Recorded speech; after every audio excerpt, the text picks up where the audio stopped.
মাননীয় প্রধান উপদেষ্টার আহ্বানে জাতীয় নেতৃবৃন্দের সঙ্গে দেশে বিরাজমান রাজনৈতিক পরিস্থিতির উপরে গুরুত্বপূর্ণ মত বিনিময় অনুষ্ঠিত হয়েছে।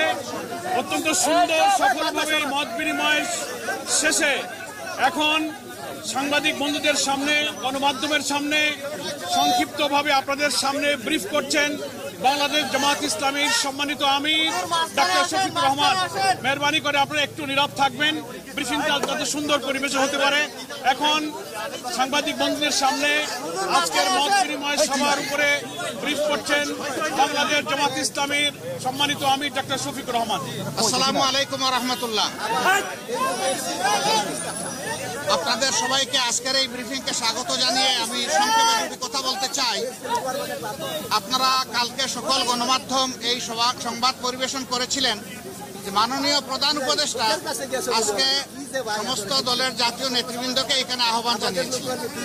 আমরা সেখানে এসেছিলাম। দল মত আমাদের ভিন্ন, আদর্শ আমাদের ভিন্ন, পথ আমাদের। পথটা হচ্ছে বাংলাদেশকে রক্ষা করতে হবে। এই সব বিরুদ্ধে উঠে দেশ আমাদের সবার, শুধু রাজনৈতিক দল না, আমাদের সকলের, জনগণের একটা বিশেষ অংশ আপনারাও, এবং আপনাদের ভূমিকাও কিন্তু গত আন্দোলনে কারো কারো না থাকতে পারে, কিন্তু নির্বিশেষে অনেক সহায়ক ছিল। এই জন্য সেই ভূমিকার জন্য আমি আপনাদেরকে অভিনন্দন এবং ধন্যবাদ জানাচ্ছি। আগামীর বাংলাদেশ গঠনে পথে পথে আমরা বিভিন্ন অন্তরায় দেখতে পাচ্ছি, বিশেষ করে পার্শ্ববর্তী দেশ, তারা আমাদের প্রতিবেশী। আমরা তাদের সাথে সৎ প্রতিবেশী সুলভ সম্পর্ক চাই, কিন্তু সাম্প্রতিক কিছু ভূমিকা ছিল অত্যন্ত উস্কানিমূলক, অসহিষ্ণু, অগ্রহণযোগ্য। আপনারা এটা দেখেছেন।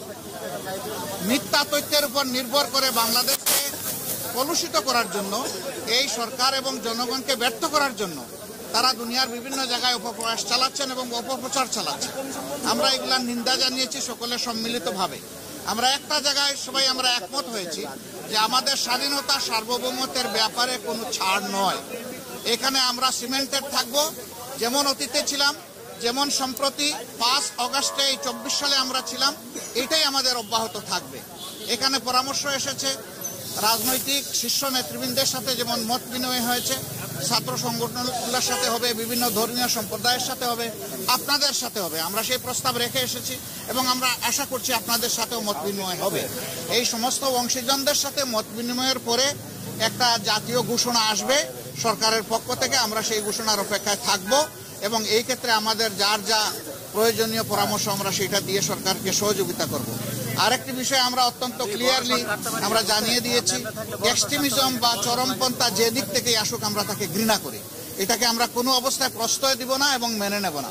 এটা যে রূপ নিয়েই আসুক, সকল রূপের আমরা চরমপন্থাকে আমরা ঘৃণা করব এবং প্রশ্রয় আমরা দিব না কেউ। এই ব্যাপারে আমরা সকলে একমত হয়েছি। আরো অনেকগুলা বিষয়ের কথা হয়েছে। আমাদের দেশের ভাবমূর্তি নষ্ট যারা করছে তাদেরকে বুঝানো যে তোমরা আমাদের প্রতিবেশী, আমরা যদি ভালো থাকি তোমরাও ভালো থাকবা, আমরা ভালো না থাকলে তোমরা ভালো থাকবা কেমনে। এই বিষয়গুলো তো আসবে, অবভিয়াসলি আসবে। তো সেই বিষয়গুলো নিয়েও আলোচনা হয়েছে। আমরা আশা করছি জাতি ঐক্যবদ্ধভাবে ইনশাআল্লাহ আগামী দিনের সকল চ্যালেঞ্জ মোকাবেলা করে আমরা চূড়ান্ত সফলতার দিকে এগিয়ে যাব।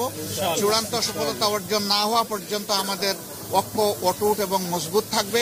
চূড়ান্ত সফলতা এসে যাওয়ার পরেও প্রিয় দেশের জন্য আমরা ঐক্যবদ্ধ থাকব।